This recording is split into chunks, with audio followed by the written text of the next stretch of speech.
ఆయన ఆదిదేవుడు, ఆయన అంతంలేనివాడు. ఆయన శ్మశానంలో ఉంటాడు, కానీ లోకాన్ని ఏలుతాడు. ఆయనే మహాదేవుడు. శివుడికి తల్లిదండ్రులు లేరని మనకు తెలుసు, కానీ కొన్ని పురాణాల్లో ఆయన పుట్టుక గురించి షాకింగ్ విషయాలున్నాయని మీకు తెలుసా? అసలు శివుడు ఎక్కడ్నించొచ్చాడు? విష్ణువు నుంచి శివుడు కుట్టాడా, లేక శివుడి నుంచి విష్ణువు వచ్చాడా? ఆధునిక సైన్సు శివుణ్ణెందుకు కాస్మిక్ ఎనర్జీ అంటోంది? ఈరోజు మన వీడియోలో శివుడి జన్మ గురించి పురాణాల్లో ఉన్న భిన్నమైన కథలు మరియు ఎవ్వరికీ తెలియని కొన్ని మిస్టీరియస్ ఫ్యాక్ట్స్ గురించి తెలుసుకుందాం. ఎక్కడా స్కిప్ చేయకుండా చివరి వరకు చూడండి. ముందుగా శివపురాణం. దీని ప్రకారం శివుడు అజన్ముడు, అంటే ఆయనకు జననం లేదు. శివుడు ఒక జ్యోతి నుంచి స్వయంగా ఉద్భవించాడు. అందుకే ఆయనను స్వయంభువు అంటారు. సృష్టికి ముందు ఏమీ లేనప్పుడు ఆ శూన్యం నుంచి ఒక కాంతి ఉద్భవించింది. ఆ కాంతే సదాశివుడు. అందుకే శివుడికి రూపం లేదు, తల్లిదండ్రులు లేరు. కానీ ఫ్రెండ్స్, పురాణాల్లో ఒక ఆశ్చర్యకరమైన గొడవ ఉంది. ఒకసారి బ్రహ్మదేవుడు విష్ణువు దగ్గరికి వెళ్ళి, నేనే సృష్టికర్తను, నేనే గొప్ప అని వాదించాడు.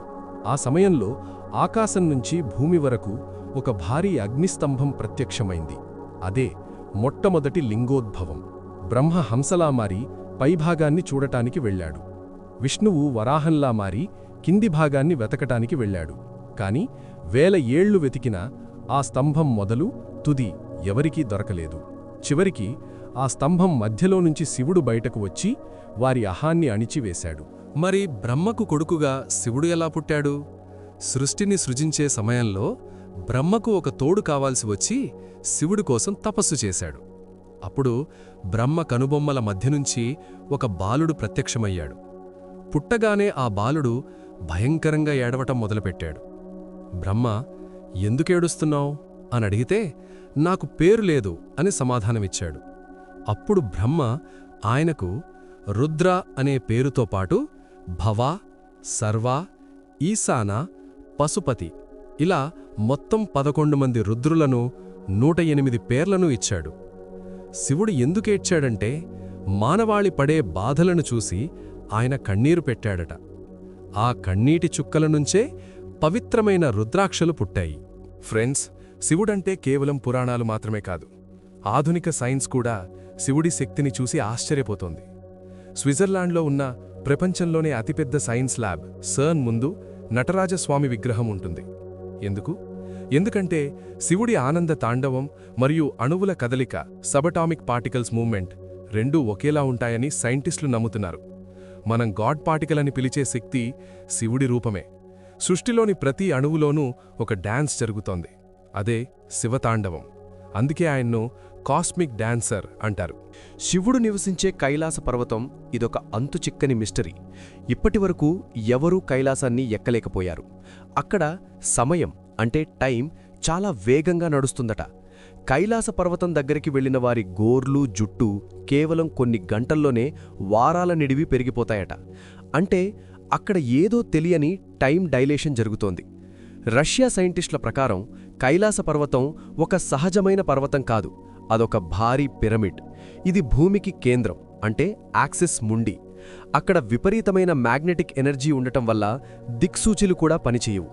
శివుడు ఒక అతీత శక్తి అని సైన్స్ కూడా ఇక్కడ ఒప్పుకుంటోంది. చివరగా ఒక షాకింగ్ మిస్టరీ.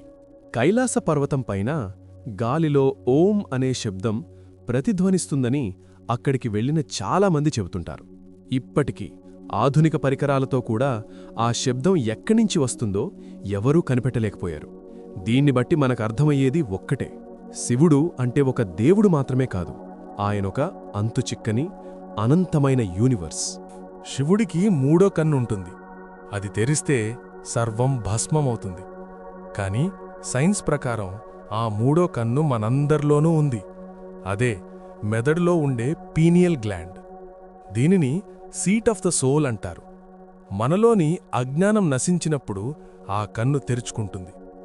అలాగే శివుడు గంగను నెత్తిన మోస్తున్నాడు. ఆకాశం నుంచి పడే గంగమ్మ వేగాన్ని భూమి తట్టుకోలేదు. అందుకే శివుడు తన జటల్లో ఆ ప్రవాహాన్ని బంధించాడు. అంటే భారీ శక్తిని, ఇనార్మస్ ఎనర్జీని ఎలా కంట్రోల్ చెయ్యాలో శివుడు మనకు నేర్పిస్తున్నాడు. శక్తికి క్రమశిక్షణ తోడైతేనే అది లోకానికి ఉపయోగపడుతుంది, లేదంటే విధ్వంసం జరుగుతుంది. చివరిగా దేవీ మహాపురాణం. దీని ప్రకారం సృష్టికర్త ఎవరు అని నారదుడు అడిగితే బ్రహ్మ ఒక షాకింగ్ విషయం చెప్పాడు. దుర్గాదేవి నుంచే బ్రహ్మ, విష్ణు, మహేశ్వరులు పుట్టారు. ఆమె మాకు తల్లి, కాల సదాశివుడు మా తండ్రి అని చెప్పాడు. శివుడు తన 5 ముఖాల నుంచి ఓంకారాన్ని సృష్టించాడు. ఇదే శివుడి మూలమంత్రం. శివుడు తన జ్ఞానాన్ని 7 శిష్యులకు అందించాడు. వారే సప్తర్షులు. శివుడు అంటే ఒక పేరు కాదు, ఒక అంతుచిక్కని యూనివర్స్. చూశారుగా ఫ్రెండ్స్, మహాదేవుడి రూపం మరియు ఆయన జన్మ వెనుక ఉన్న అద్భుతమైన రహస్యాలు. ఈ వీడియో మీకు ఎలా అనిపించింది? శివుడి గురించి మీకు తెలిసిన మరేదైనా వింత ఫ్యాక్ట్ ఉంటే కింద కామెంట్ చేయండి. ఈ వీడియో నచ్చితే లైక్ చేయండి, మీ మిత్రులందరికీ షేర్ చేయండి. ఇలాంటి మరిన్ని మిస్టీరియస్ అండ్ డివోషనల్ వీడియోల కోసం మన ఆచార్య ఫ్యాక్ట్స్ ఛానల్ని ఇప్పుడే సబ్స్క్రైబ్ చేసుకోండి.